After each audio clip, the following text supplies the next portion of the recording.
The Cincinnati Bangladeshi have made one of the greatest comebacks in history and entered the Super Bowl. The Cincinnati Bengals have the chance to win a first Super Bowl in franchise history after overcoming an 18-point deficit to beat the Kansas City Chiefs in overtime. As they had the previous week, the Kansas City Chiefs had the first possession in overtime, but Patrick Mahomes failed to repeat the heroics of the game against the Buffalo Bills and was picked off by Vonn Bell. Joe Burrow then marched the Bengals down the field and Evan McPherson kicked his 12th postseason field goal out of 12 from 31 yards to seal a 27-24 victory. It was the fifth playoff game in a row, after last week's divisional round drama, to be decided by a walk-off score, and was the biggest winning comeback in conference championship history. It was a remarkable performance from Burrow, who overcame a poor start to work out the Chiefs' coverage, start finding his men and use his legs to keep his team alive time and again. The 25-year-old, who ended the game with 250 yards and 2 touchdowns, and only 1 interception,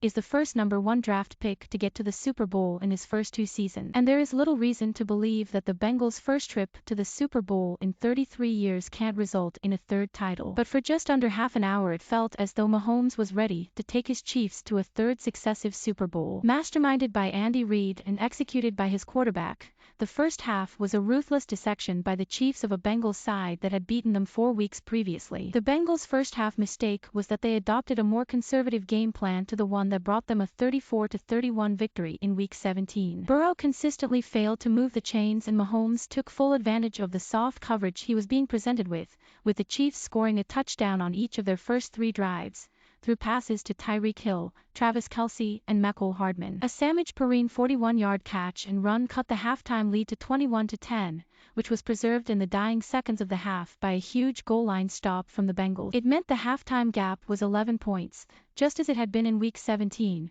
which was trimmed by a further 3 points with just under 3 minutes remaining in the third quarter. In a game involving the Chiefs, it was unsurprising that Hill came up with a game-defining reception, but this was not Mahomes connecting with Tyreek, rather BJ, the Bengals' defensive tackle, batting the ball up in the air and intercepting. 5 plays later, Burrow, by now finding his stride, found Ja'Marr Chase, the star rookie wide receiver, one-on-one in the end zone. The 2-point conversion made it 21-21. On the next 2 Chiefs possessions, the Bengals sacked Mahomes, who was suddenly struggling to find any rhythm or open receivers. His counterpart Burrow, meanwhile, was growing into the occasion, shrugging off an interception by L'Jarius Sneed to go down the field on the next drive, which he kept alive with some scrambling, to set up a McPherson field goal that gave them the lead for the first time in the game. When Mahomes got the ball back in his hands with only 6 minutes remaining in the game, the Chiefs had not registered a single second-half point. But the star quarterback, who had so easily carved up the Bills' secondary a week previously, was unable to muster the game-winning score, and the Chiefs had to settle for Harrison Butker's 44-yard field goal to tie it up as time expired.